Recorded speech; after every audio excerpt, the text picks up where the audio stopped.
Alien, right? Let's talk about Alien Earth. At me. Hang on. Let me pull up a graphic. At me. Doink. Now, look, Alien Earth. I had high hopes for this going in. Massively exceeded my expectations. Like, massively exceeded my expectations. It is pure class, right? Honestly, I've liked Noah Hawley's work. It's really interesting. It's really clever, interesting stuff that holds your attention and imagination. I've got the alien picture. I like their aliens. So if you look at the alien, it tells you a lot about the show in that it's a very classic alien coming from. You can see it's pulling from things with different. Like it looks very. You get a feeling of Aliens, the original Alien, and the later ones, right? The Alien 3 and Resurrect. They all kind of like just drip through this. So again, as spoiler free as possible.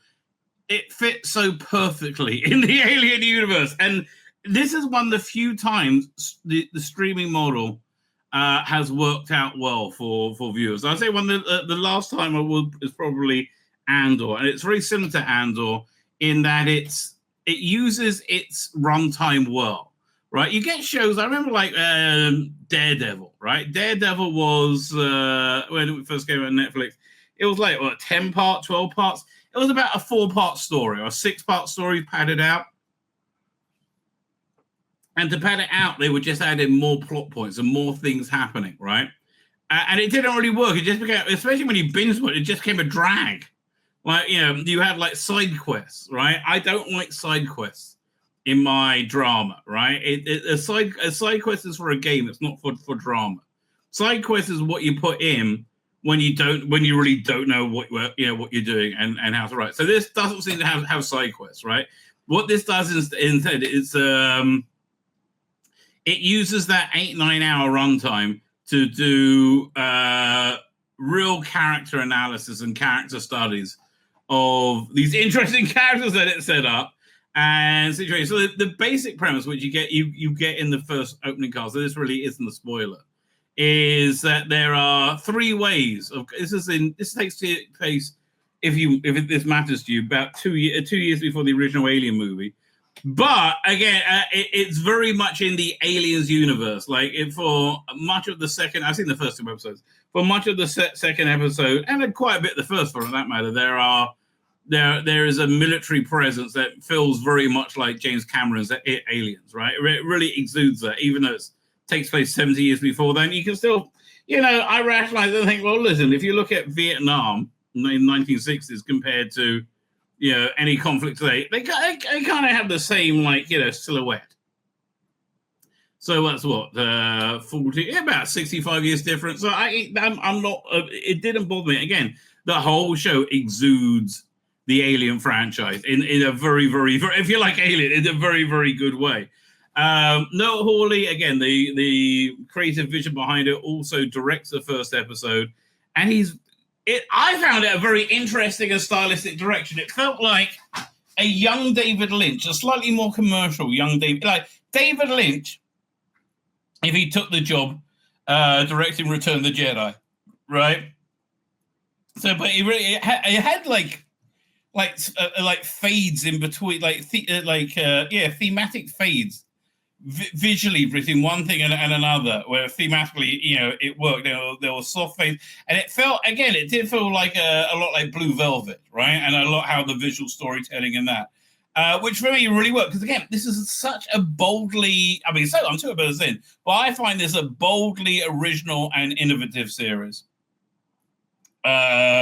Exploring the world, adding to it, and adding to it, and asking questions, right? Plus, with lots of good alien action. So the basic premise is that you have this woman here. So it starts off with a not a voiceover caption on screen said there are 3 ways in 2020 that people are seeking immortality. The first way are androids, like completely artificial beings, or we didn't know about those, with an AI running them. Then there's cyborgs, which are humans with android components incorporated into them. So essentially, a cyborg is like Steve Austin, but they also seem to be, less human, right? They process things differently. And that's an interesting idea that they bring up quite early on. Like, so these cyborgs are very like robotic in their way they interact with people, in the way they decide. So maybe there's some cybernetic augmenting of their thought process, or maybe because they are physically, much more invulnerable, that automatically alters the human thought process. But again, you can tell you're into interesting ideas. And now we have this woman who I would say is probably going to be the lead. And again, I think it works very well because alien movies normally have female leads. Sigourney Weaver. It's something that really, really exists within that world, it feels very organic and it doesn't feel woke, right? So that's all very good. It wasn't woke in the slightest, by the way, in my opinion. Neither was Star Trek Strange New Worlds this week. It was actually a reasonably good episode. I know. It felt like an episode of Star Trek. They must have screwed up there. Can't be what they intended. Anyway. So the third method of immortality is invented by they say very well written exposition, right? The exposition is not clunky at all. It's again mark of a good writer, right? Where you find out there are 4 corporations that control the world, and now then there's a 5th, a new one by this like young boy genius. So this young boy genius has this process where you can download a human into a android body. But it has to be a young child and like terminally ill kid.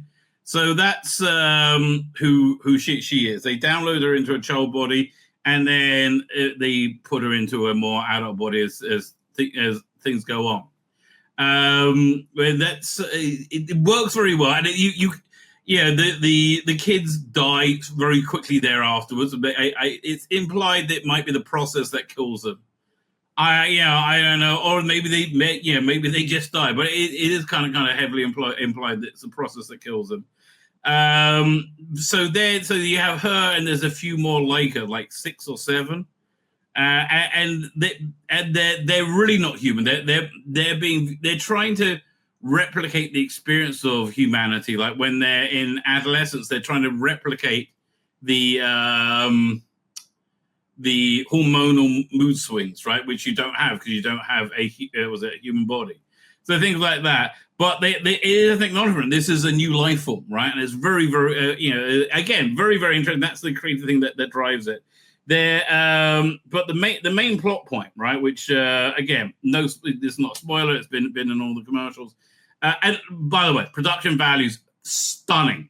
It's one of the reasons I like streaming. I watched it on 4K, and I am going to illegally download it so I can keep it, right? And I'm going to illegally download it in 4K because this is awesome in 4K. It's fantastic. You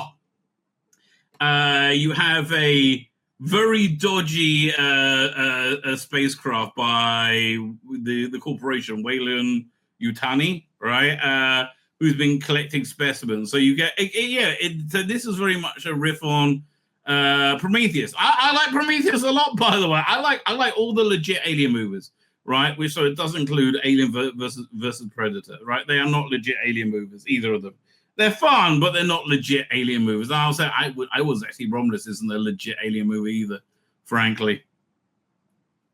What are they going to say? But so the whole discussion, if this is a new life form, they perceive reality differently. Anyway, so you have this spaceship where they're collecting alien samples, and they have a few face huggers and alien stuff on board, and you have one of these cyborgs. They're on their way back to Earth, and the alien obviously breaks out and causes the ship to crash on Earth, but not in the middle of nowhere. It's the middle of like Thailand, I think. Right? It is a massive, and again, looks fantastic. And so there's a whole search and rescue for survivors. It might be like tens of thousands killed, right? But in this midst, so you have like the military marine tribes doing a search and rescue. You've got the this one with the other, they're called hybrids, right? They're being sent in by the corporation that owns the land where it crashed to retain the secrets. And there's the chief hybrid has a connection that I'm not going to spoil to one of the main people, to one of the people doing this search and rescue. And in the middle of this, you have an alien, right? A fully like broken out alien running around, and the alien scenes are stunning, right? They're terrifying, breathtaking, and stunning. They're perfect, right? They're absolutely perfect. This really works. I mean, there's bits where you got the alien like clawing onto the it's trying to get into something in the spaceship, and it's just fantastic, right? I'm very, very invested on where we go next with this. Like, again, they dropped not the first two episodes. Second episode, I mean, the first episode had some alien stuff in it, but it was mostly focused on this woman. But the alien stuff in it was great. I mean, it was fantastic. Second episode had quite a bit more alien action, as I recall, right? And it was, again, some of the best alien stuff I've seen in years. The excitement level was at the James Cameron's Aliens, and the and the horror level was at the original Alien. So it's really knocking out the park. Visually, it has got cues from the entire series. This character's worth talking about as well, the one played by Timothy Oliphant. He's in charge of the hybrids, and you do get a feeling there's something weird going on with him. I got the feeling that maybe he's one of the engineers, or some connection. He seems like he's not human. Like his speeches in it, he has where he seems to be talking about humanity in the third person. But so I couldn't really work that out. But that's interesting stuff. It's certainly going somewhere, right? Rounding off the cast is this bloke, one of the search and rescue people. Last time I saw him was in Andor, and again, he was very good in that. But again, this is really what the streaming model is very good for, making these super incredibly expensive shows that with strong scripts, which again with good character studies of everything within. Huge recommend. Can't wait to see next Wednesday's episode. It's the first time I'm excited for TV, as long as I can remember, right? It is really, genuinely fabulous, right? Absolutely spot on. It really, it exceeded my expectations, which somewhat amazed me. So yeah, massive recommend. It's worth a subscription to Disney Plus to watch it. It really, genuinely is. My name's Tzvi Lebetkin, the Rabbi from another planet. Please like, share, and subscribe, and ring that little bell. Ring the little bell so you're notified when new videos drop.